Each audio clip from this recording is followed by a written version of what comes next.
gained and lost over 100 kilos in the last 6 years. So this is everything that I've learned about building muscle and dropping body fat, so you don't have to make the same mistakes that I made. When I started the gym, I was a skinny 70 kilos and I absolutely hated my physique and I knew something had to change. So I started researching techniques about the gym and certain diets in order to start actually gaining weight. So I found out about bulking, and to start with, the thought of intentionally gaining weight kind of terrified me because I'd always been skinny and I hated being skinny, but the thought of gaining weight and potentially, I guess, becoming what I would consider fat at the time terrified me. But nonetheless, I committed to bulking and then continued to bulk for over 2 years, I think, for my first bulk. In that time, I went from 70 kilos to 109 kilos. At that point, I thought I'd probably done enough bulking and it was time to cut and actually see a bit of the muscle definition that I built. So I went from 109 kilos to 99 kilos and I went straight back into my next gaining phase. In that gaining phase, I pushed my bulk the furthest that I've ever pushed it. I went from 99 kilos to 116. At this point, I was the strongest I've ever been, the biggest I've ever been, and when I was training, I felt great, but outside the gym, I probably, to some extent, felt more insecure than ever. I knew what it was like to be on the other side of the scale, where you're skinny, you never feel big enough, you put on a shirt and the sleeves are hanging loose on your arms and you feel like everything's like a fucking duvet when you put it on.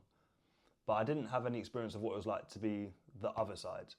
And while yes, my gym tops especially were fitting great around my chest and great around my arms as well, they were also fitting way too tight around my stomach. Every time I sat down, I felt like my stomach was folding over on itself. When I was reaching up to grab something, I always felt like I had to tuck my shirt in to make sure my stomach didn't come at the bottom of it. And for the first time ever, I actually started feeling really insecure about the body fat that I'd gained. Despite technically achieving my goal, I'd bulked for too long and I'd gained too much fat. That's when I then decided to make a change. So I went from 116 kilos to 101 kilos. If I'm being honest, when I look back at this, I probably could have pushed that cut further. And then I went into my third bulk and I went from 101 kilos to 109.8 kilos, I think was my highest weigh-in. More recently, I decided I was never going to get as big as I was at 116 kilos. So before I ended up getting back there, I started my next cut, which is the most recent cut and actually the cut I'm doing right now. So far I've gone from 109.6 kilos down to 96.7 as of this morning, and I'll probably continue to lose weight until I'm about 94 kilos. So I've just worked out what the individual weigh-ins were. My total weight gained 64.5 kilos and my total weight lost 38.5. So more or less 65 kilos gained and 40 kilos lost in total. So fair to say I probably know a thing or two about gaining weight and losing weight. So here are the 5 biggest lessons that I've learned about muscle growth, and then I'll also move on to the 5 biggest lessons that I've learned about fat loss. And if I'd known these when I first started the gym, it would have saved me months of making no progress when I first started. It would have saved me gaining too much fat when I bulked, and then it would have prevented me from feeling too skinny when I eventually did a cut. So the first lesson on muscle growth is going to be take your time and learn your form. Don't go in and just try to lift the heaviest weight that you possibly can, because lifting heavy weight without good form isn't what's going to build your muscle. I remember when I first started going to the gym, I used to curl the 22 kilo dumbbells on a bicep curl, which I don't think I could even bicep curl now, to be honest. But I was convinced that if I lifted the heaviest that I possibly could, I'd grow as much muscle as possible. And at the time I was doing 4 reps on each arm, thinking that that's what I needed to grow. I remember people looking at me in the gym and they were probably looking at me thinking, what the fuck are you doing?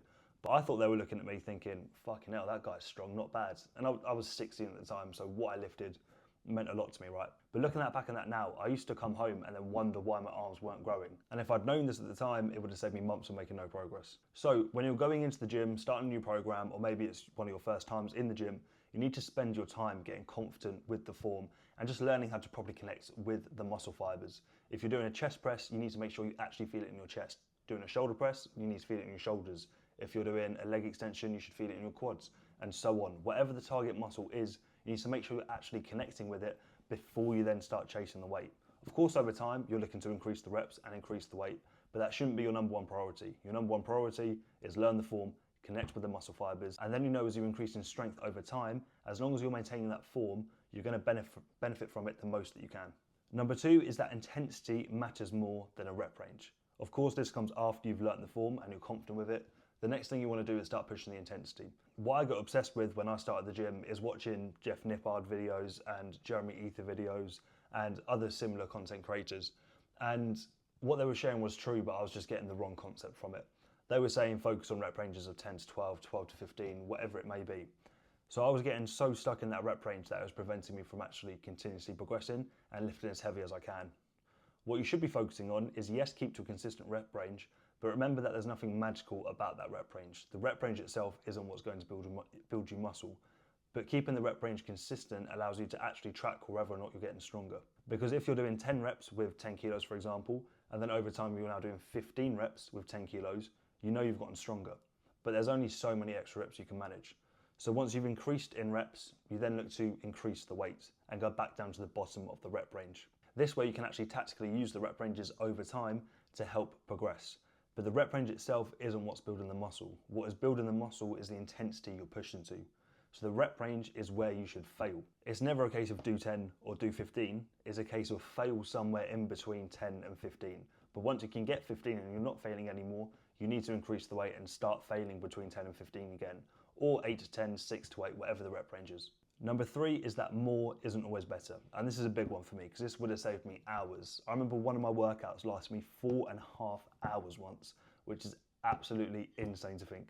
But what I got caught up on was watching Arnold Schwarzenegger documentaries and thinking that that was the only way to train. You had to train for 4 hours a day.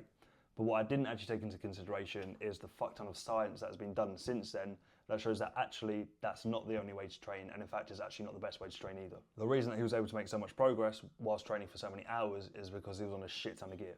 So instead of trying to train for 3-4 hours, 7 days a week, realize that you can actually make great progress off of just going 3 days a week.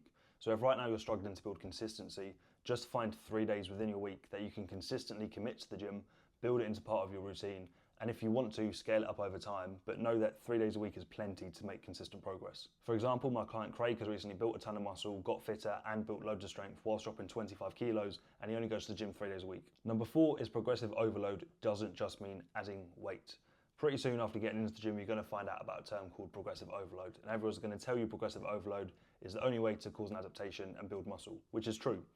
But what a lot of people say is the only form of progressive overload is increasing in weight. What you need to realise though is the only form of progression isn't just increasing the weights. Of course it's the most trackable one, it's the best one for our egos, especially as guys, we want to be as strong as possible.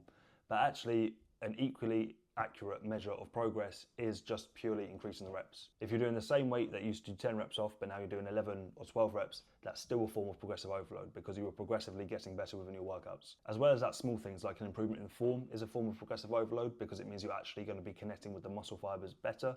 A slowdown in tempo could also be considered a form of progressive overload because it means you've got more control over the weight. The point is there's a lot more ways to progress your workouts than just chasing weight all the time. The goal is to get stronger, but don't rush it. And number 5 for my biggest lessons about muscle growth, and arguably one of the most important ones, is that bulking is a marathon and not a sprint. If you just start shoveling yourself full with as many calories as possible, then yes, of course, you're going to gain the body weight and you'll probably gain it quite fast.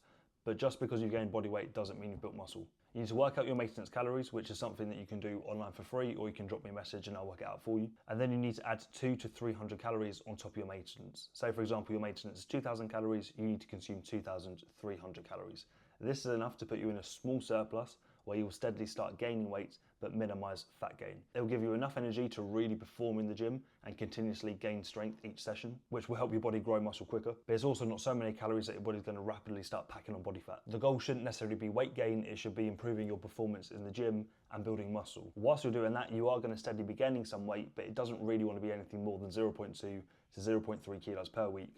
Otherwise, it's not going to be muscle tissue add-in, it's just going to be fat mass. And unfortunately, it's a lot easier to gain body fat than it is to gain muscle. So they're my 5 biggest lessons that I've learned on muscle growth. So now let's move on to my 5 biggest lessons on fat loss. So number 1, and it might not be what you want to hear, but it's going to be take your time. And this is really important. A lot of people think that weight loss automatically means fat loss, but the risk that you take if you try to lose weight too fast is that it's not only fat loss that you're losing, but also you could be losing some muscle mass too. So the best way to approach fat loss is to create a small calorie deficit by working out your maintenance calories and subtracting 300 calories to 500 calories to put you into a small calorie deficit.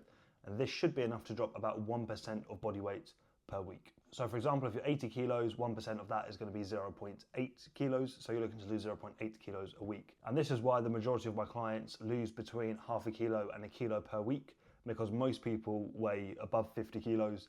And if you're losing 1% of your body weight per week, then it's always going to be somewhere between 0.5 and up to 1 kilo per week. By doing this, you're also in a small enough calorie deficit to preserve your energy. Yes, of course, you're still going to feel some level of fatigue as you're dieting down. That's natural and part of the process. If you slash your calories too low, you're going to start feeling extremely depleted on energy and you're going to have nothing to put into your workouts. You need to consider that calories are a unit of energy, so the calories you have, the less energy you're going to have as well. So by being in a small deficit, you're going to reserve the amount of energy that you do have so you can still push in your workouts and progress over time and maybe even build a bit of muscle as you're cutting body fat too, which can be hard to do and you definitely won't be doing if your calories are too low. Number two, kind of related to that, is going to be track calories. I've gotten pushback in the past, but I honestly think that calorie tracking is the most obvious thing that you should be doing if your goal is to lose body fat. A lot of people try extreme diets like keto, carnivore, trying to find a magical fat loss tool that simply doesn't exist. Because no matter what diet you're following or how your hormones are or what health conditions that you might have that could affect fat loss, the fundamentals of fat losses will always be the same, which is that you need to be in a calorie deficit, which when you boil it down to the simplest terms possible, literally just means you need to consume less energy than what you use per day, which in turn means consuming less calories than what you burn per day. So tracking calories literally tells you exactly how many calories it is you're consuming each day, so you know if you're consuming too much, not enough, or just the right amount. And back in the day, I'd understand it a little bit more because it would have been a faff. You would have had to get a note, pen, and paper out and start writing everything down. But nowadays, you can literally get your phone, scan a QR code, and it will tell you exactly what it is, and then you can just weigh it, see how many grams you've had, and it will work out all the calories for you. Protein, carbs, fats, literally everything. All you need to then do is log it. So if you can't be bothered to do that, you probably don't really want to lose fat enough. Number three is keep protein high. This one is essential, especially as guys cutting body fat and trying to build or at least just preserve muscle mass. Eating enough protein is the fundamental of that. Protein is what builds muscle. So without it, you are going to lose muscle, especially when you're on a diet. The minimum target I'd recommend would be 1.5 grams of protein per kilo of body weight. But ideally, you want to push that higher to 2 grams of protein per kilo of body weight. For example, right now I'm just below 100, but let's round it up to 100 to make it easier because maths ain't my strong point. Let's say 1.5 grams, 100 kilos would be 150 grams per day, or right now I'm eating 2 grams of protein per kilo of body weight per day, so I'm having 200 grams of protein. Super easy to work out, punch it into your calculator and you'll know exactly how much protein it is you should be having. Stack that on top of tracking calories and you're going to know whether or not you're hitting that target. A lot of people say they can't get enough protein throughout the day, but it's actually way easier than what a lot of people make out. All you need to do is consciously think about it. The reason most people don't hit their protein is because they're not actually aware of what it is they're putting in their body. Start by tracking calories. That will show you how much protein you're currently having. And if you're not hitting enough, look at every single meal and think, where is the protein coming from? And then moving forwards, build every single meal you have around a source of protein. I never have a meal that doesn't have protein in it, unless I've already hit my protein target and then I'm just playing around with a little bit of calories at the end of the day, maybe having a bit of a sweet treat or something. If you can consume a high protein diet, not only is that going to help you preserve and build muscle mass while you're dieting, but it's also going to help you feel full. Because out of carbohydrates, proteins and fats, which are the 3 macronutrients that all food is made up of, protein takes the longest to digest, and because of that, it helps keep you fullest for the longest. Number 4, cardio is a tool. Use it, but don't abuse it. You see some people doing an hour plus of cardio a day to burn the body fat. But what they're not taking into consideration is if you're doing too much cardio, what can actually happen is it will spike your cortisol, which is a stress hormone within your body, and that can actually prohibit fat loss or certainly slow it down. A lot of guys think in order to burn through the body fat, they need to do as much cardio as possible. But in actuality, cardio isn't necessarily the way you burn body fat. Cardio is just a tool you can use to burn an extra bit of body fat because you burn some more calories. But if your diet is structured in a way where you're already in enough of a deficit to start the fat loss process, you shouldn't need that much cardio on top of it. As well as that, combine that with the fact that you should be weight training 3, 4, 5 days a week, which in itself is going to burn a lot of calories as well, shifting your deficit even further down. Cardio should be your last tool to help accelerate things, but not the sole thing that you rely on. What I do with all of my clients is we start off by just putting them in a deficit and focusing on their weight training, and then we steadily scale their cardio up over time as their body starts getting used to the diet. What you'll notice when you're dieting is over time, fat loss kind of slows down a little bit and you start to stall slightly. That's when you need to just take it up a notch.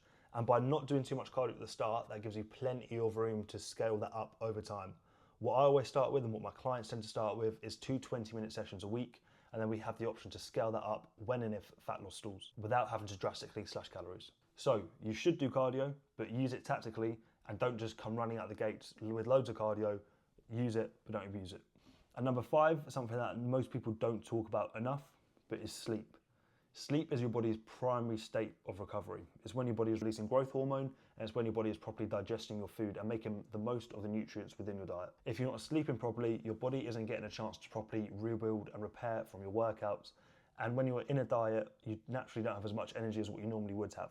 So if sleep is going to give you an extra bit of energy, if you're not sleeping, you're depriving yourself of that as well, and you are just going to feel like shit. And when your energy is lower, cravings are going to spike because your body is going to want quick releases of energy. The way it's going to get those quick releases is from sugary and fatty foods, because our brains are wired to crave those foods because we know it's going to spike our energy, and our body loves a little spike of energy. So if you're not sleeping properly, you're setting yourself up to have more cravings and make it actively harder for you to stick to your diet.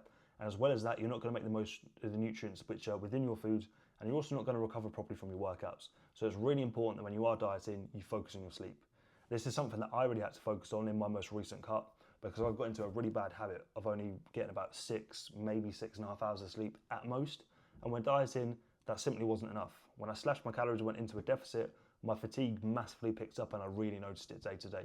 So since then, I've made a huge effort to increase my sleep to at least 7 hours a night, and I feel 10 times better for it. So after gaining 65 kilos in the last 6 years and losing 40 kilos on top of that, they are the 5 biggest lessons that I've learned all about muscle growth and fat loss that, if you start applying, will make your muscle growth journey and your fat loss journey 10 times easier. I hope you got some value from this, and if you want to learn a little bit more about what working together would actually look like inside my one-to-one coaching program, Muscle for Life, then send me the letters MFL, and I know you've come from this video, and we can book a free goal discovery call where we'll talk through exactly what your goals are, how we can get you there over time, and also we'll touch on what it is that you've struggled with in the past and the reasons why you haven't been able to hit your goals before. Then I'll talk you through how my coaching program can actually help you get from where you are now to where you want to be. And if you're happy with all the options that I run you through, then we can get going from there. Or worst case scenario, you have a free action plan that you can take with you to apply in your own time. I'll see you in the next one.